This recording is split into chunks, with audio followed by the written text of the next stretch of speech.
Hello po sa inyong lahat mga kabarya. Nandito na naman po ako si Pinoy Coin Hunter para atin pong pag-usapan ang tungkol dito sa mga halong-halong mga barya yan na binebenta ng isang online seller dito.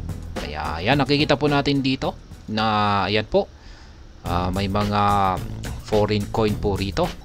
Ayan, hindi natin alam kung ano ang mga ito. May nakikita po akong yan, United States of America dito. Ayan, sabi po niya sa kanyang description na aking nabasa ay yung mga foreign coins po niya ay kombinasyon po ng mga yan, bansang yan, American coins, ayan, or US coins, yan, Singapore at saka Australia. Kaya mukhang galing po yata siya sa mga bansang yan. Kaya mukhang OFW po siya or ng ibang bansa siya at mukhang yan, nakolekta po niya siguro ang mga ito. At ngayon ay mukhang nais niya po itong ibenta para sa mga kolektor. Yan, meron na rin siyang mga Philippine altcoins dito. Pero hindi po natin kita rito. Malamang dito sa mga ibang mga larawan niya dito. Ayan, meron akong nakikita ng mga Philippine altcoin. May ₱1. Ayan, meron na rin 50 centimos dito. Ayan, yan po yung kanyang mga assorted Philippine altcoin at saka mga foreign coins. Ayan po sa kanya ay ito po ay ayan, check pa natin yung ibang mga larawan niya. Ayan, ang dami. Ayan, linagay po niya sa isang container. Ayan, mga lumang barya. May nakikita ako rito na ayan, 1892.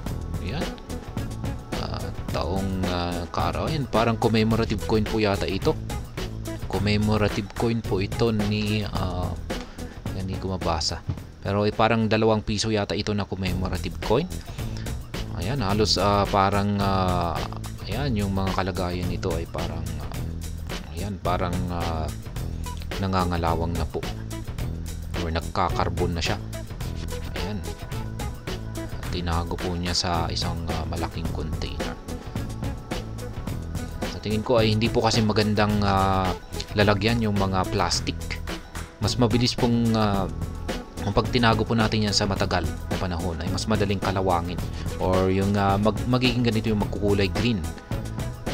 Ayan, kaya hindi po maganda, hindi po recommended na ilagay sa mga plastic container or itago sa mga plastic container ng pagmatagalan yung ating mga barya.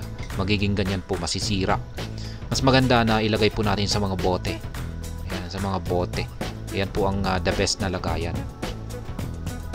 Yan yung kanyang itsura. Yan, ito na rin yung kanyang mga foreign coin.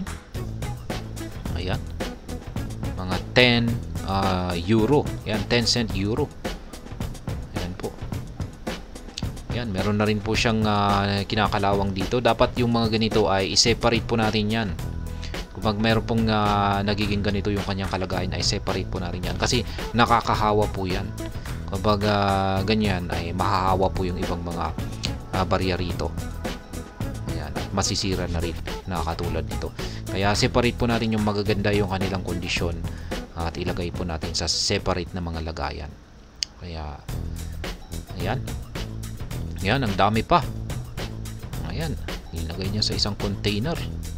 Plastic container po ulit. Ayan, halo-halo. Pero mas maganda po talaga kung ayusin natin yan. Separate po natin yung mga ayan, magkakapareho.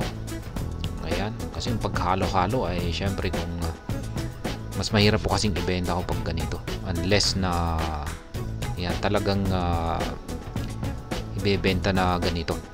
Pero may makakachamba rito yung mga yan, kung may bibili po rito at matsatsambahan po niya yung talagang mahal dito ay yan, swerte. Ganito po talaga yung kagandahan rito, yung mga nagbebenta ng ganito by bulk. Yan, ibebenta niya na lahat yung mga ganito. Siyempre, yung mga makakaswerte dito ay malamang ay may mahal rito. Kaya ay siyempre makakikita pa siya.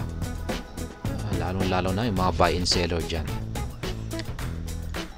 Ayan, meron pa siyang ayan, ano kaya ito, mga Singapore po yata ito.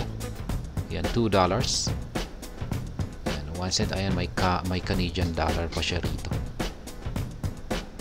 Ayan, mga foreign coins po niya. Ngayon ay magkano naman kaya ang kanyang presyo sa mga ito, kasi binebenta po niya lahat ang mga ito.